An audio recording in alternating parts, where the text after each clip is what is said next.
go for smaller, minor renovations when you're getting into properties, because there's going to be a lot more than you think. Something says turnkey, there's always something that's required. You know what I mean? There's always stuff that can be fixed. Yeah. So trust me, you're going to have some renovations in there. Don't worry about it. And because there's gonna be stuff you want to change too. You never come to a property and everything's done 100%. There's always gonna be things that you want to change. There's always things you want to upgrade, things you want to add that are going to increase the the lifestyle of your tenants and increase the value of the property.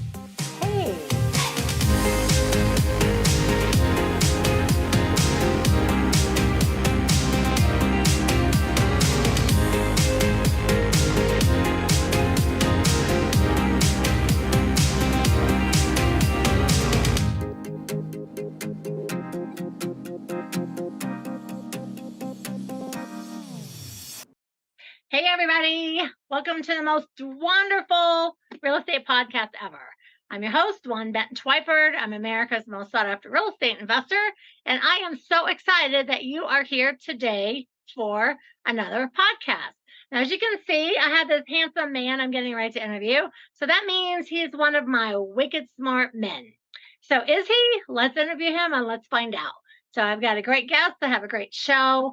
I do just always want to let you know at Dwanderful, our motto here is people before profits.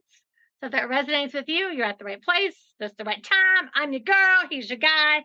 And I want to give you a chance to opt in at my website. It's Dwanderful, Dwanderful, Dwanderful.com. So I took Dwan and wonderful and I made a new word. And when you opt in, you'll get a free ebook, Flip Your Way to a Fortune. And you get a whole bunch of other free gifts and training and all kinds of fun things to learn about real estate investing. But today, our focus is on Mr. Charles. So Charles, how are you today? I'm doing great. Thank you so much for having me on, Dwan. I'm sorry. And you're in Florida. You're in my favorite place in the whole world. Yeah, I'm down here. It's warm this time of year, but it's not too bad. That's why they have AC. That's right. That's right. I know. When I'm down there, my AC is on like 60. So we start off, we always have a toast. And so I am drinking water today. Nothing very exciting. What do you have? I have just a little single shot of espresso here just to get me through the rest of the day here. All right. So cheers to you. Thank you for being on my show today. Everyone, take a drink, have a cheer, have a toast with us. And everyone take a deep breath and shake off all the things that are happening in the world and get in the mindset and hang out with me and Charles and just enjoy the next little bit. You're going to have fun. I promise you, you're going to laugh and you're going to learn some cool stuff. So Charles Carillo is my guest today. So you are my wicked smart man today. Yeah, that sounds great. Looking forward to diving into everything real estate. So the first thing I like to do is I like to have you tell us who you are, how to get in touch with you, and just like a couple sentences about what you do. And then I'm going to ask you some fun questions on my sheet and find out how you became Charles Carillo. So tell us, what's your deal? Yeah, so I'm a real estate investor. I've been investing in multifamily, so apartment buildings since 2006. And I've been down in Florida since 2012. And over the last several years, we've been really focusing on larger apartment buildings. I started with like small 3-unit ones, and I grew up in the business with my dad. And now we're doing larger ones with investors, and we're doing our typical building is about 100 plus units now. Wow, those are good sized buildings. Yes. And how do we reach you? So my website is harborsidepartners.com.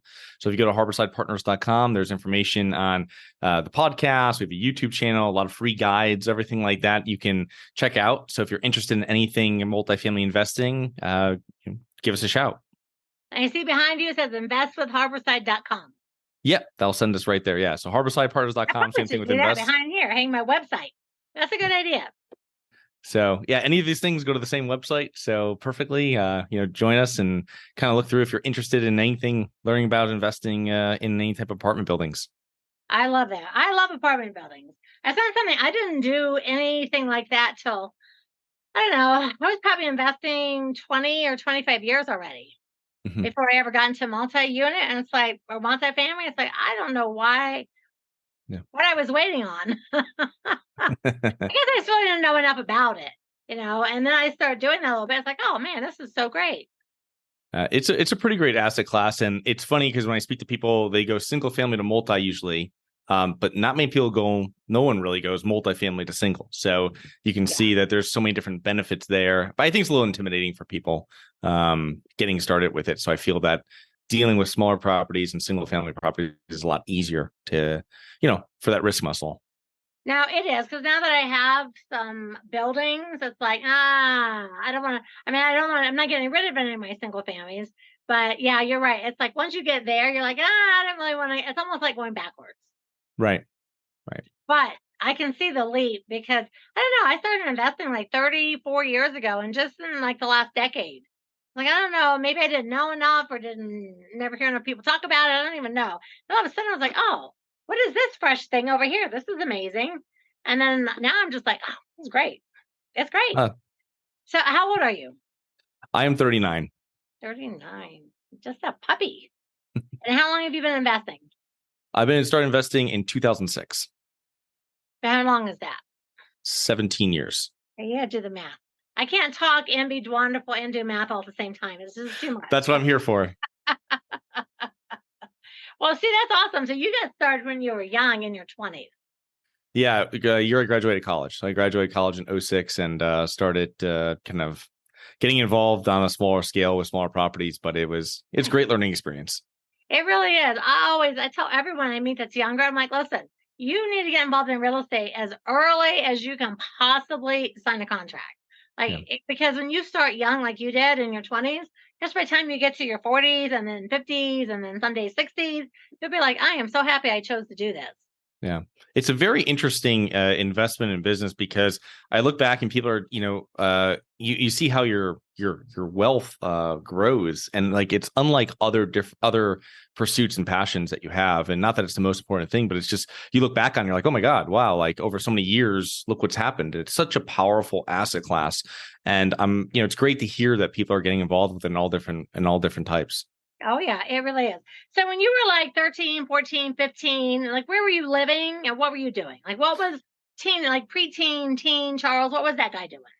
So I was born in a small town in Connecticut, and my dad was a real estate investor. He's been a multifamily investor since 1984, the year I was born. So I kind of grew up in the business of going to apartment buildings with my dad. It'd be like twice a week, and Saturdays, and then one night during the week usually. And my dad owned, let's be nice, less than ideal properties. Okay. Like, C- and below. And they were very management intensive. They were it was something I never wanted to do. I was like, this is terrible. But he and a partner. This is a terrible job. Why would my dad do that? Yeah, and I grew up and people had like regular jobs. Friends, your parents' friends had like regular jobs, and everything seemed like 9 to 5. You're like, oh, that seems pretty good. But they could never go on like vacation and stuff for like a month at a time. We went like cross country a couple times and stuff like that. So that was pretty cool.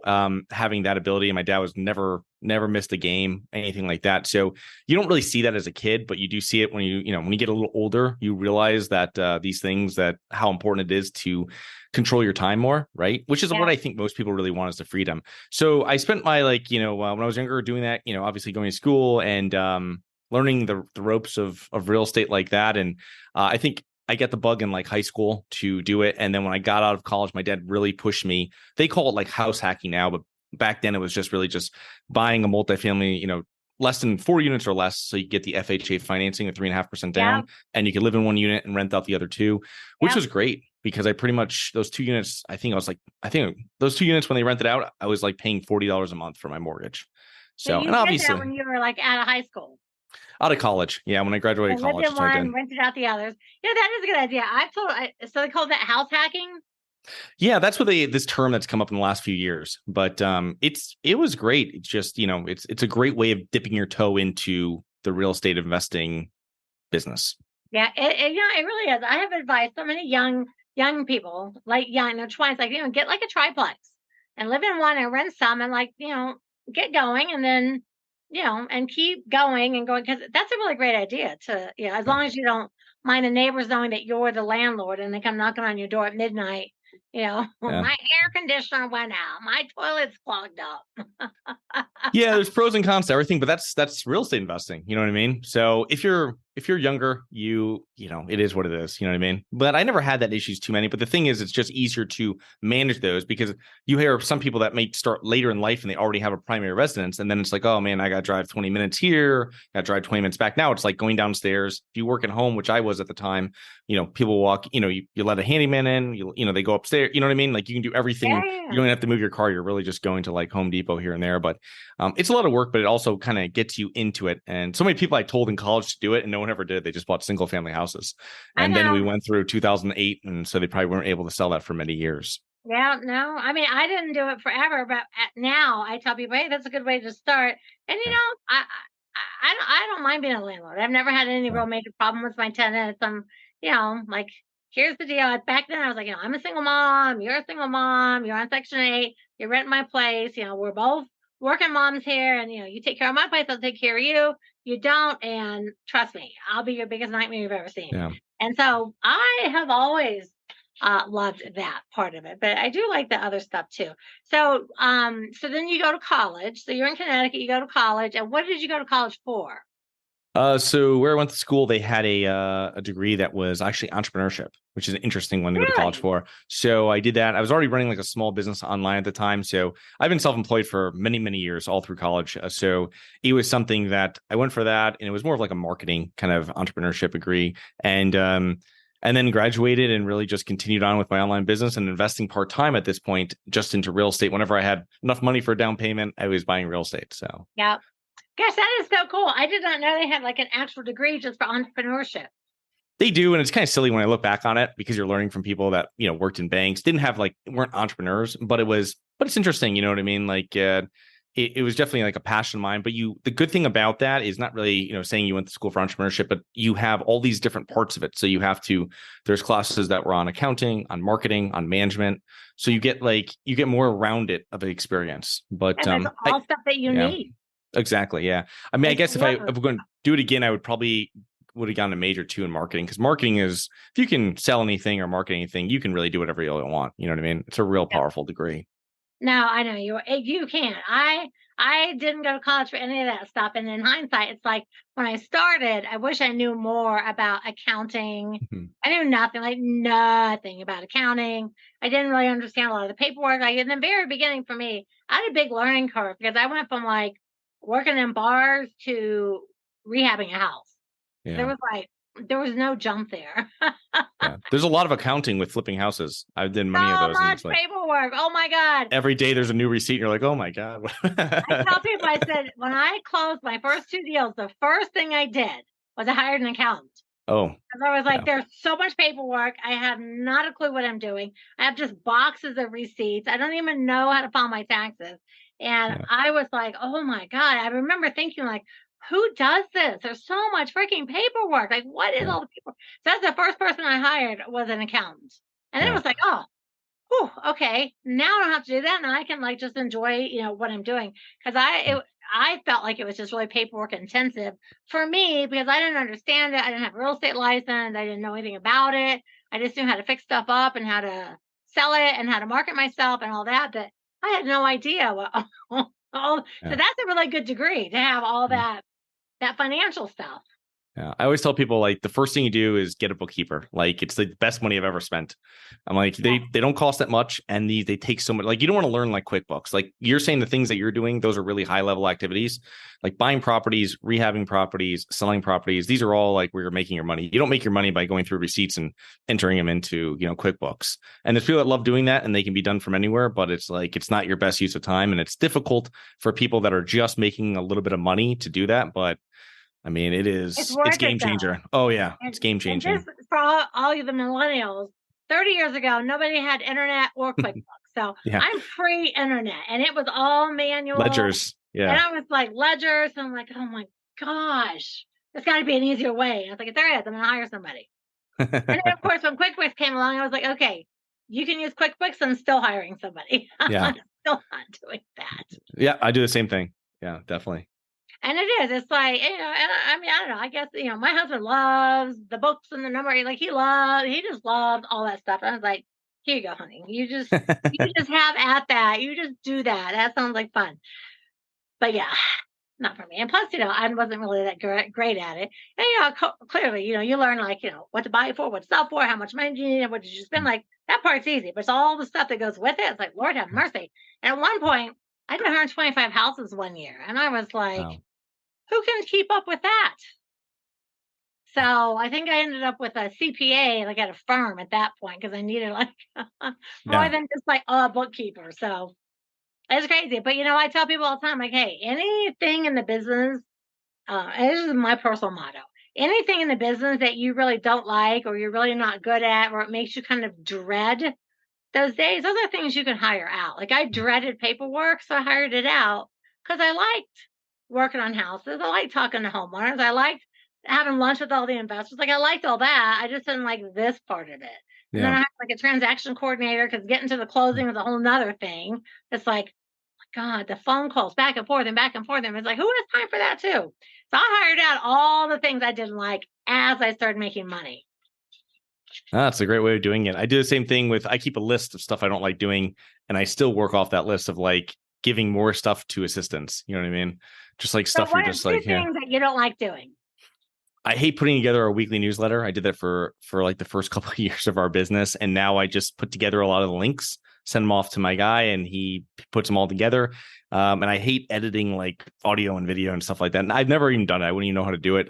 When I started my podcast in 2019, I was like, nope, not doing this. And I had to hire out for it. And I'm like, I'm not doing graphic imaging, any of this type of stuff. It's like, I found out that, the best thing for me is for us, we're like reviewing properties, speaking to investors, asset management on properties. That's where we're getting the best return on your time. And those are the things I really care about. I don't really like getting into, kind of like you know what I mean? You're doing like the bigger top level things, and the other stuff, you're just like, I don't want to do this. Now, it's funny. I used to do a newsletter and I used to do it myself, and I enjoyed the writing and doing it. But then at one point I was like, gosh, that took me 40 hours to put that newsletter together. That's so much time. That's ridiculous. I should be doing that. And I was like, so hire that out. Now they have Chat GPT. You can just have it write it for you. Yeah. Very, very interesting. I have used that a few times. It's like, oh my God, this is the greatest thing in the world. That's funny because we all have different things we don't like. I agree with you about the auditing and stuff. Like editing and auditing a pet podcast. Oh my gosh, it's so many hours. No, and you if you don't like it, you're not going to be good at it. You know what I mean? So it's something that, like the same thing with bookkeeping. I despise bookkeeping. So it's something that's like, I get a bookkeeper, always had a CPA. So they keep each other busy, talking to each other. And then I just, I was telling my wife, she started a business a couple of years back. And I was like, you don't have to learn any of this bookkeeping. Just make money, focus on your income generating things, and everything else, like they'll take care of this. Don't worry about any of this other stuff. Like you're not going to spend 20 hours learning QuickBooks and like the intricacies of tax. Well, I'm with you. I could not agree more. People, because I think I don't know. You tell me what you think. I think a lot of people that want to get involved like in investing or like multi-units, they feel like they have to do every single thing. And then they're trying to rent their places and run the background checks and get the people and clean up the apartments in between tenants and doing the bookway and the paperwork. And I think sometimes people miss like the joy of investing because there are so many details in the back. Yeah, no, it's true. And it's much easier when we're giving all this advice to give it to a third party and tell them. And it's much harder.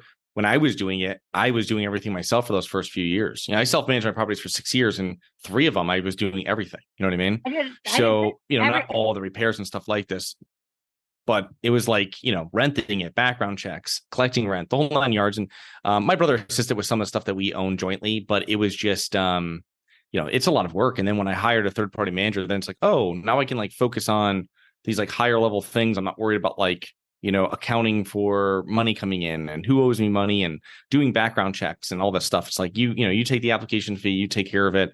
And then it was really like high level stuff of like marketing the apartments and making decisions when like larger like roofs had to replace and stuff like that. Yeah, so, no, I could not. You are like preaching on the choir. I could not agree with you more. Somewhere along the way, I went to, I don't know, like one of those Tony Robbins seminars. I was so huge into those in the 80s and the 90s. And I don't know, someone talked about somebody, because I was still doing everything myself. I don't remember who or what. And I wish I did, but they were talking about, putting a value on your time. Like if you make $1,000 an hour with whatever your business is, and this is back then it would have been like a $10 an hour job. Like, why are you doing the $10? I was like, oh, that's a really good idea. I spend so much time doing this stuff and I'm not making any money. And I'm doing the things required to keep my business running, but I'm not growing it when I'm bogged down for a week doing this other stuff. And that was the first time I was like, oh. So I think it was probably like 5 or 6 years, about the same. And I thought, I'm gonna get a bookkeeper. No, I got a bookkeeper in like the first year. But then I started getting transaction coordinators, and I started getting like more. So it's like I could just do the things that bring in the money to pay for the other things. And now I have a whole VA team that does everything. That's the way to do it. That's great. Yeah, I'm a bum now. It's like, what do you do? It's like, well, I interview people on podcasts. I do a lot of videos. I still do deals, and I oversee everybody else.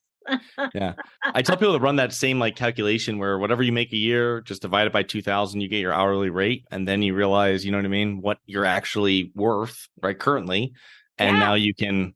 It makes it much easier to write those checks for $25 an hour when you know that you're making 50. So it does. It does. I mean, I can just vividly, even though it's been so long, I can't even remember, like, oh my God, the bookkeeper costs this much money. But then I was like, yeah, but what can I do in that time frame? And I was like, I can make this much more money. And then it made sense. And once I did the first person, then I was like, I became a master delegator. It's like, delegating. I tell my husband, I said, I delegate everything but you. You are the only thing that I still possess. Everything else, I delegated it away. So it's like, that's where we're at. Housekeeping, airing laundry. It's like, no. Somebody else has to do all the stuff. That's when you're like really spoiled. So that's fun. So tell me about your first. I know probably people always ask you, like, tell me about your first deal. And sometimes people do that. I'm like, oh, I talked about my first deal a million times. But, my people might not be familiar with you. And they would love to hear about your first deal. Because I feel like it's always an incentive for new people to hear about somebody else's first deal. Yeah. So my first deal was perfect timing in the market. I think it was October 2006. I purchased it, and it was a 3-family property, and it was about 1.5 miles from the college I just graduated from. So I lived in one of the units, and I rented out the other 2, and got a little bit. The property was in a pretty good area, and it was, but it just needed not a major renovation, but it needed a good amount of renovation to the property to get it prepped for the tenants I wanted to put in there. So I had 3 tenants in there. I was in the process of getting, those 3 tenants out little by little to renovate them, help them move to different places. And we had one gentleman that had been in the 3rd floor apartment, god awful wallpaper for 25 years or something. And apartment been so old, to give you like little context, he was still renting his phone from the phone company that was on the wall. Oh my it was like a rotary dial. And I'm like, who's still billing this gentleman, this older gentleman for this money? But what a funny story is that the guy I purchased it from, he was a larger landlord in the area. He knew my father, and he was told when he bought the property years back to take care of this guy on the 3rd floor. You know what I mean? Yeah. So we made it known when we were buying it, because my brother was assisting me with buying this one, and he was like, and we told the guy we're buying from, like, listen, like, we're gonna clear the building out, all this kind of stuff. So he was like, okay, this is what I'm gonna do then, because I was told to we're gonna move this guy to one of my other apartments. So they moved them all out to all stuff. So his apartment needed a full renovation. It was just a little work going through it. So that was the thing. My mistakes I made there were, first of all, was that the units were a little smaller than would have been ideal for the neighborhood or for the area. So tenants didn't stay as long as I'd want them to, which was one mistake. But the other thing was I got a little bit over my head with my first renovation. And so that's one thing I always tell people, just go for smaller, minor renovations when you're getting into properties, because there's going to be a lot more than you think. Something says turnkey, there's always something that's required. You know what I mean? There's always stuff that can be fixed. Yeah. So trust me, you're going to have some renovations in there. Don't worry about it. And because there's gonna be stuff you want to change too. You never come to a property and everything's done 100%. There's always gonna be things that you want to change. There's always things you want to upgrade, things you want to add that are going to increase the the lifestyle of your tenants and increase the value of the property. So it's just that was one of the things we did. And then, I guess 3 months, I would say probably 3 months after buying it, we were able to do the renovations, get it rented out, and kept that for. We just sold a portfolio of all different properties in Connecticut, all the smaller ones in 2022. So Nice.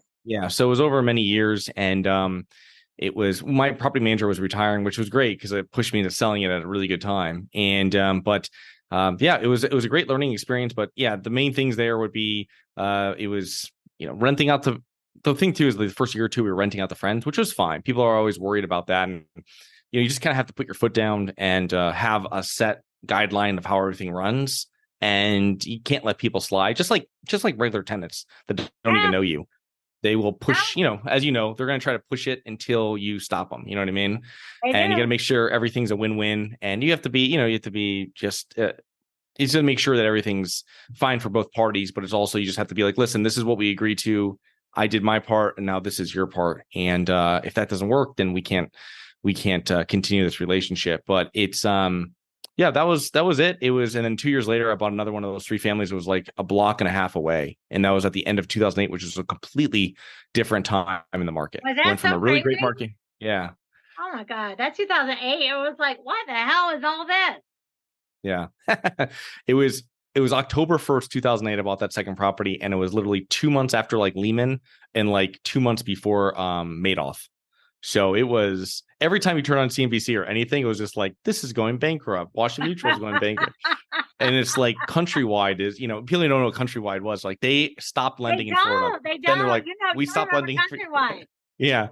And I was like, it was like, I remember my brother was living in Miami at the time when this was all going down. And he was like, yeah, I was looking to buy a place. And I got pre-approved from Countrywide. And then Countrywide, like a day later, is like not lending anywhere in Florida because they knew like everything was going, you know what I mean? In 2007 and then 2008, it hit it. And it was just like everything, it was decimated. I mean, it was nothing. I don't know. It was crazy. Anybody who was in real estate that made it through that, and we were buying like it was crazy because anybody that I worked with buying properties in 2006 was out of the business in 2008. It was just crazy. Like not even, and your real estate licenses last for 2 years. So that means that people were like right away. They weren't staying around like, oh, maybe this comes back. No, it was decimated. They were in completely different industries. Real estate agents were like, working and doing like tech support or something like this. It was like complete. I called agents and they're like, nope, I don't even in real estate anymore. Sorry. So it was crazy. I remember I was doing a lot of workshops and seminars and stuff back then. And I remember telling people, my husband and I spoke in Miami. And we said, listen, the real estate market's going to crash. They just did they did millions of loans, interest only, 2, 3, 5 year balloons. When those all balloon, it's going to, and we got booed. Boo. It's like, listen, I'm telling you, you guys write it on the calendar. Everything's going to crash. Pay off your rentals, pay off your stuff, get up underneath whatever you want to get up underneath. Market's going to crash. So I told all my students, consolidate your rentals, pay things off, get ready. And people are like, oh, it's not going to be that bad. I'm telling you. I have been doing this for a long time. I've watched people do thousands of deals. Everybody and their brother is like fogging the mirror, like, here's a house. Here's another house. I said, there's too many. And when they balloon, everyone's going to want to refinance, and then it's going to be too much. And just boom. And it happened. And I was like, so luckily, thank God, we made it through that. But I know so many people that had like millions of dollars, tens of millions of dollars, that just lost everything. Yeah. It's like, what a devastating thing that was. It was crazy. I went to a real estate at the Javits Center, Jacob Javits Center, 2004 in New York. Donald Trump was actually speaking there, and it was like you'd go around and you heard what other people were working on. I remember there was a group from Miami, and they were buying and selling condos 3 times before they were built. So you're just like, I don't know anything. I'm literally 20 years old, and I'm just there, and you're like, I've never even heard of this before. Like, you know what I mean? Like, just like, this is completely crazy. And they're out of business. I checked their website. They're all gone. 2 years later, 2 years later, they were gone. You know what I mean? It was just like, that's just, so you pay $400,000 for a brand new condo. And then how's it worth 1.2 million by, you know what I mean? But no, fun fact. Let me show you this real quick. It'll only take me 1 second. I keep this up on my wall. So, fun fact, I used to speak here. Trump, Dwan. This was a data Oh, center. yeah, that's probably it. Yeah, they did a bunch. I spoke for them for like 3 years. Learning Enix. That's it. That was it. Yeah. The Kiyosaki's, Tony Robbins, Tony. John McGann, and there's Dwan right there with her blonde hair. So I'm from Blonde to Paint. They used to speak there. And I loved going to them. I loved speaking at them. I loved sitting in on everyone's seminars. It's like, but one time back then, Miami, because I was living, you're in Florida. I was living in Florida. And everyone was selling condos like crazy. And at one point, Miami had like 6 years of inventory sitting there. If you sell like every day, there was like 6 years of inventory because they were selling those condos like it was going out of style. Yeah. Like you were talking about. Very Everyone was crazy. Like, crazy times. Condos in Miami, let's buy those. And they were just like you said, you buy it for this, and how's it going to be worth this much? And I mean, that was like one of the biggest things. I was like, stay out of Miami because it was so crazy. And those apartments, I know people that moved in some of those big giant condos on the beach that there's 10 people living in the whole building. Yeah. Yeah. So you're like, because you could buy afterwards too. I remember I had my brother had somebody that he worked with that bought a condo that was like 260 or something at the height. And then you could buy that same one for literally like 70,000, 80,000.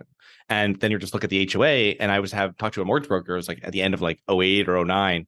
And they're like, yeah, it's a great deal, but you don't know who's paying on the HOA. So a HOA fee that you're looking at now with all the concierge and all that stuff, that's $700 a month. That's like you're living in a resort. It's a brand new building. When people stop paying, you know what I mean? When all this stuff is really coming out, you know what I mean? It's still coming out. That HOA could go to 1,200. It could go to 1,500. Because you couldn't, you know what I mean? It's not like buying a single family house where you're like, okay, I know my grass, I know my property management, but it's like, it's just not like it's there. You're just like, if they're not paying their mortgage, they're not paying their HOA. You know what I mean? No, so I know. That's funny. That was a crazy time. I'm glad we're all still here to talk about it. So, and a lot of people, rebuilt their wealth, thankfully, a lot of people have rebuilt their wealth and, the world's great. And then kind of COVID, it kind of put a dip in things. It's like, seriously. So I feel like right now we're in a good place. The COVID foreclosures are kind of over with, and anyone that didn't make it through that, their stuff's back out there available to purchase and invest in. I feel like right now, interest rates have gone up a little bit. I feel like we're kind of in like an okay spot for the moment. What do you think? It's a very interesting spot where we are. I know we are in like multifamily stuff. The deals from brokers and from sellers has really dried up this year. The first 2 quarters of 2023 have really we haven't bought anything since the end of 2022 November, and it's just been, we'll see exactly how it is, but the interest rates going up, and there's still, in your residential homes, you're typically getting that 30-year fix. That's what the majority of people have. And I was reading a stat, and it was like 90-something% of people have mortgages under 4%, which isn't going to help those people wanting to sell and people wanting to buy. You know what I mean? But in the multifamily, we had a lot of people that took out variable debt. It's similar to what happened in 08, 09. Well, they were taking out 06 or 05, but it's like, 2-3 year debt. And, that's hasn't come through yet. That's only, because these rates have been up for 16 months or so. Yeah. So it's something that we will see. We'll see when 24 months comes around and 36 months come around. So for us, it's going to be something watching where everything goes in 2024. But people could say, oh, there's going to be tons of foreclosures, or there could just be a lot of loan workouts. I mean, I had a handful of contractors that went behind on their mortgage in 09. Yeah. And I remember seeing their loan workouts in like 2010, 2011. And it was like, okay, you owe 60,000 instead of, we're going to give you a brand new mortgage right now for 40 years. Yeah. And rates were 40 years. It's like, what is that? Yeah. Yeah. They didn't want to have to deal with the foreclosure. You know what I mean? And they're just kicking the can down the road in the sense of like, this person's only, they're working out their tables and they're like, okay, no one's staying in this house for 40 years. You know what I mean? They're going to sell this in like 3 years, or they're going to refinance it because rates are going down. So they're like, we'll give you a higher interest rate. You know what I mean? Like slightly higher. So you can usually save that going forward, but we're not going to foreclose you because we don't want to ruin your credit, 'cause you'll never be able to refinance. Yeah. And as you're, you'll sell it at some point when you can break even. So people were doing that, and they might do that with the multifamily stuff. The less ideal properties, they probably will go into foreclosure. I doubt any bank wants those, but the nicer properties, those will probably be held on the books until people sell them. Do you buy the multifamilies all over the country? We focus, we focus in the Southeast. We have like 3 markets right now that we focus on. We like between Jacksonville and Tampa. That's one area. We like Greater Atlanta. Jacksonville, Tampa, obviously is Florida, Greater Atlanta area. And our last property was in Dallas, Fort Worth. So we really like Dallas. So those are the 3 markets that our group is really focusing on, or 3 sections of the country. And we have operating partners in those areas on the ground that we work with, and that we work with to take down the properties and to manage them. So nice. So now you guys buy these for yourselves. And then, so you have a podcast and you help other investors learn how to buy, or did they invest with you, or did they become partners? Like, how do you service the investors? Yeah, so my podcast is mainly on active and passive investing. So when I say passive investing, that's when we have investors that invest alongside us when we purchase these properties, and it's group investing, which is also legally called like a syndication.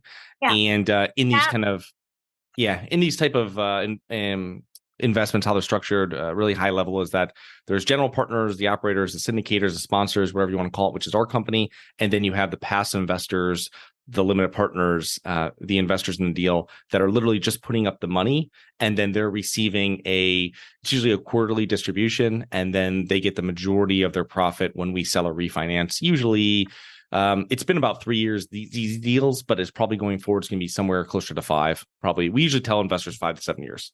What's your minimum buy-in for someone that wants to participate in the syndication? It's usually $50,000. We've done before when we had smaller properties, because right now we only focus 100 plus units, and we used to do smaller, like 25,000. But we've really focused on just doing 50,000 for the last couple of years plus. It just you get a lot more serious of an investor, and it's difficult when you have hundreds of investors in a deal. It's one thing if you have like 50 of them, you know what I mean, at $50,000 or 100 plus, those are minimums. So people are always, could be born in there too. But it's easier to manage on our end because we're doing tax returns for them, and there's also you're managing them too. So when we're sending out updates, you have to get on calls with people if they have questions, and explaining if there's any type of, we're buying a business. So just like anything, there's going to be, bumps in the road throughout this process of 3 to 7 years that we work together. Oh yeah. Do they have to be accredited? We do both types of deals. So if I would say 2/3 of our deals are accredited investor deals and 1/3 is not. So we just have to have a pre-existing relationship with one of the partners at our firm with you. And, we can do that by, if we meet people face to face, if people reach out to us and, we start up that, but we just can't see any deals until we have that substantive relationship. Yeah, no, I get it. See, I really like that. Now, I have not done anything like that, getting like a bunch of people to pitch on deals. But I think that is a really great way. I've interviewed quite a few people on my podcast that do syndications on all kinds of things, trailers, land, multi-units.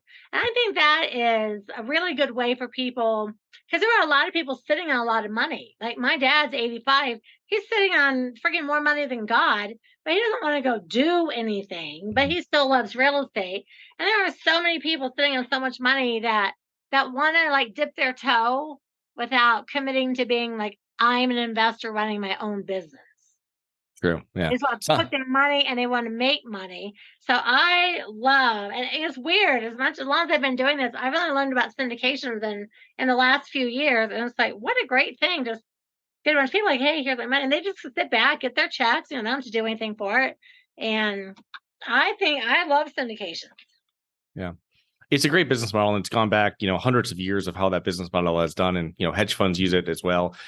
So it's very interesting. I love it as well. And the other thing too is you get greater diversification for what you're investing, because if you buy, say, even a small apartment complex, you're at least going out of pocket $150,000. So in this situation, you can invest into 2 or 3 deals, some different markets, hundreds of units. You're getting all this.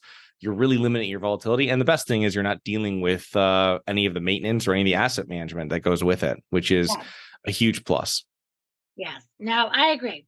I figure someday when I want to sit back and retire, I'm just going to put all my money in syndications. But and just sit. But I don't know when it's going to be because it's like I'm rehabbing a town right now. It's like I still want my hands in on stuff. I'm not ready to like be the crazy lady that just kicks back. Not quite, but I'm thinking about it. So, all right, so let's jump topics. So I love what you do. I love your business model. I love your whole story. I mean, kind of growing up with your dad and you know, my kids sort of grew up in it too, and like that's all they really knew. And oddly enough, my son was right in at like 18, always in, still in, got more rentals than any person should have. Both my daughters like, yeah, we're gonna go do other things. So my daughter's like, I call it rolling in the flowers. They went off and like rolled in the flowers and oh, we're gonna do this, we're gonna do that, we're gonna travel, we're gonna do all these different things. And then they were like, hey, we're coming up on 30. We need to get back into real estate. Yeah. They're like, I don't know what we were thinking. I was like, I don't know what you were thinking either. And now they're all like, why did you let us stray? It's like, hey, I can't force you to do it if you don't want to do it. Yeah. But it's just funny. My son's like 4 kids, like 32, die hard into everything. My daughters are just off doing stuff. And now they're like, we want back in. So they're in. But I'm like, hey, don't be looking at me. These are my training programs.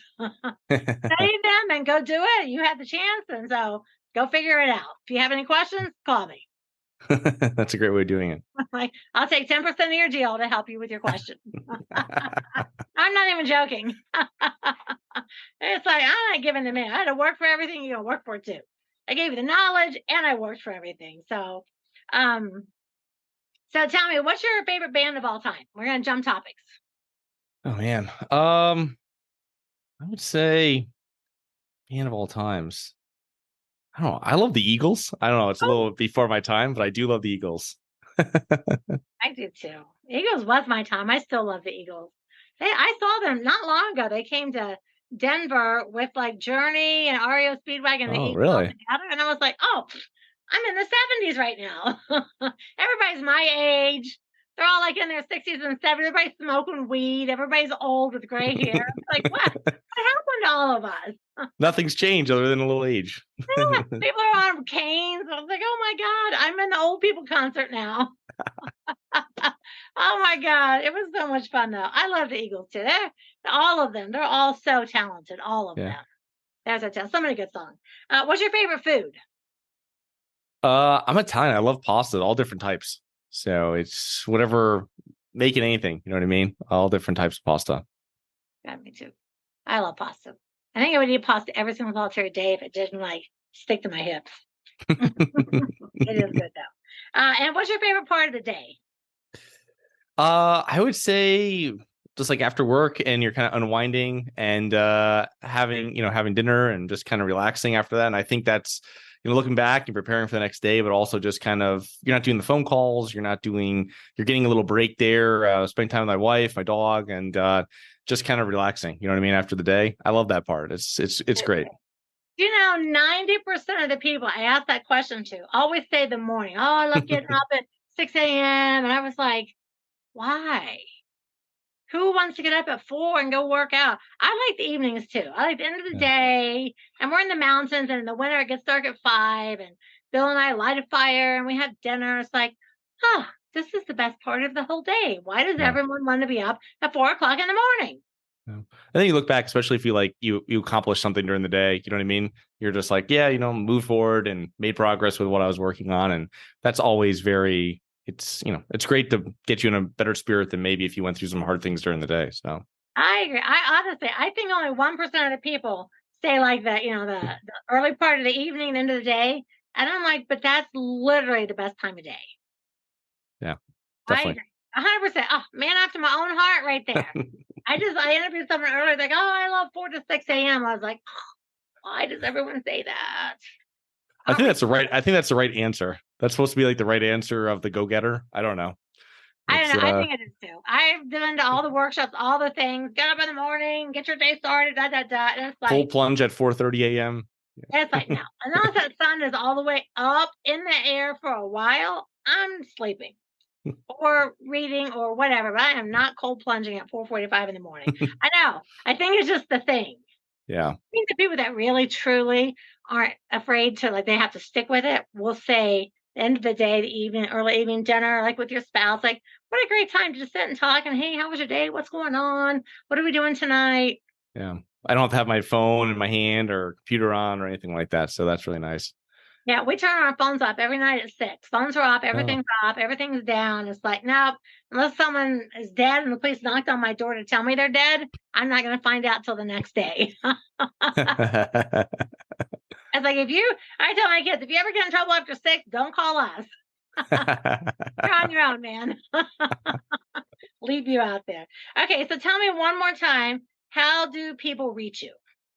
Yeah, so if you're interested in learning more about what we do, you can go to harborsidepartners.com. And if you go on harborsidepartners.com, we have a lot of great resources on there, YouTube channel, podcast, sign up for our mailing list, so free guides on there. And if you're interested in investing with us, you can fill out a short form and speak to one of the partners. I love it. So when I interview people, I just like to talk about all kinds of things. I feel like we're our brand. And everyone can get on and just tell, oh, I'm so smart, I've done all this and that. But I really feel like people work with you because they like you. Don't you agree? Yeah. How many people do you work with, or unless you're forced to? But I mean, how many people do you really like to work with if they just rub you the wrong way? You know what I mean? Yeah. So, because you get off a phone sometimes, you're like, oh man, who's this person think they are? You know what I mean? So you're just like, I'm not working with this person. You know what I mean? I do. That's why I like to ask all the random questions about music and food and what you were doing, because I feel like when people hear any story, so the purpose of like this session, I call it like Inside the Minds of Today's Millionaires, because I feel like every single person, like you, like me, we all have something to share that maybe the right person hears it and goes, hey, that was the piece I needed to be able to take the next step. And then once they take the step, you take more steps, you get more education. Next thing you know, you're like us, you're like, oh, look at all this stuff. But everyone had to start somewhere, from a thought, a piece of advice, a podcast, a webinar, something. Everybody had to start somewhere. So that's why so I take notes. So, and like I said, for me personally, I call this section Inside the Minds of Today's Millionaires. So I'm going to do a little review and see if we got like a slice of what's happening in your handsome mind. So 39, you've been investing for 17 years. I love that. You do multifamily since 2006. So your favorite asset class is Harborside. Let me look again. Harborsidepartners.com. You focus on multi-units. You grew up in Connecticut. Your dad was an investor with like not so great of houses. And you were going around with your dad, you kind of got the bug. Then you went to college and took entrepreneurship, which is a super cool degree. 2006, you did your first deal. Is that right?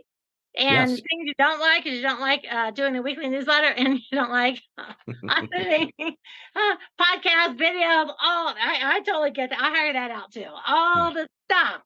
And you guys do syndications, which I love. And I also love that people can be accredited or not. So I really love that, because it gives people a chance that maybe couldn't get in any other way. And for all of you about syndications, contact him, find out what it means, find out what it is. It is a good place to put your money. You work around Jacksonville, Tampa, Atlanta, and Dallas. You like the Eagles, so when you and I hang out, we're going to listen to Eagles, we're going to eat pasta, and we're going to enjoy the evening. That sounds fantastic. And I'm coming to Del Rey, so double date. There it goes. Yeah, loving it. And people can go to your website and fill out a short form, and you'll reach back and explain to them what you do and how they can work with you. That sounds perfect. That a little bit about Charles? Yeah, that's perfect. Yeah. Okay. So again, folks, now he has a tell me your podcast again, the name. It's called the Global Investors Podcast. The Global Investors Podcast, which I'm going to be a guest on. Yep. And I am the most wonderful real estate podcast ever. So if you learned anything today, if you laughed, if you had a good time, if you just had fun hanging out with us, I want you to subscribe to both of our shows. Leave us both a 5-star review, because podcasts really are a labor of love, and we all love doing them. And they're a lot of work. I'm not going to lie. And so just like show your support back to us. And if you'll go to Dwanderful, DWANDERFUL.com and opt in, get a free ebook, Flip Your Way to a Fortune. I also have a free program, the top 7 real estate investing strategies for today's new market, and all kinds of stuff. So follow both of us. And so last thing is I want you to give us a parting word of wisdom, but it can only just be a word. Persistence. Ooh, good word. That is a good word. Okay, so everyone, so I assign all my listeners the task. Persistence is your word this week. Now, what does persistence mean to you? It's picking a course and sticking to it until you have success. Stay the course. See, I love that. Too many people give up, I think, sometimes when they're this close to really making it. They're like, it's like those memes you see of people like digging and, under the ground, you can't see what's there. And they're like one shovel away from the gold and they quit. Yeah. I think it happens a lot. It does. It does. And also, real estate is not for the faint of heart. I mean, you got to really, there's a lot of ups and downs. You got to be committed. Yeah, I think it's even worse today with people have a very big instant gratification bug from everything that we have and how spoiled we are versus just 10 years ago. You know what I mean? I mean, it's night and day between getting packages, same day, next day. You go on, you're sending messages right away. People get back to you right away. You know what I mean?